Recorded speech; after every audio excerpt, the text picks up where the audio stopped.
గట్కేసర్లోని గట్టు మైసమ్మ అమ్మవారిని మంత్రి కోమటిరెడ్డి వెంకటరెడ్డి దర్శించుకున్నారు. ఈ సందర్భంగా నిర్వహిస్తున్న జాతరలో పాల్గొన్న ఆయన అమ్మవారికి ప్రత్యేక పూజలు చేశారు. అనంతరం ఆయన మాట్లాడుతూ రాష్ట్ర ప్రజలు సుఖ సంతోషాలతో సుభిక్షంగా ఉండాలని అమ్మవారిని కోరుకున్నట్లు తెలిపారు. పేదవారికి ఇందిరమ్మ ఇళ్లు అందించే విధంగా పథకాన్ని ప్రారంభిస్తున్నామని, 30,000 కోట్లతో రీజనల్ రింగ్ రోడ్డు పనులను ప్రారంభిస్తున్నామని తెలిపారు.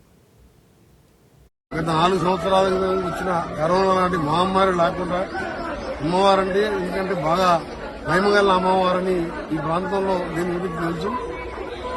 అమ్మవారిని ప్రార్థిస్తూ తెలంగాణ రాష్ట్రంలో ప్రజాపాలన వచ్చి 1 సంవత్సరం అయింది. రేపు 4-5 రోజుల తర్వాత రేషన్ కార్డు, కొత్త ఇండ్లు, రైతు భరోసా లాంటి మరో 3 కార్యక్రమాలు మొదలు పెడుతున్నాం.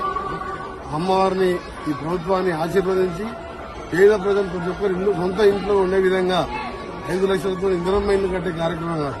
మీరు ఏం చేసినా సక్సెస్ అయ్యే విధంగా ఆశీర్వదించాలని మరొకసారి అమ్మవారిని ప్రజలందరూ బాగుండాలని కోరుకుంటూ ఇక్కడనే రీజనల్ రింగ్ రోడ్డు కూడా ఈ రోజు 30,000 కోట్లతో ఇప్పుడు శాంక్షన్ అయిన దాన్ని మొదలు పెడుతున్నాం.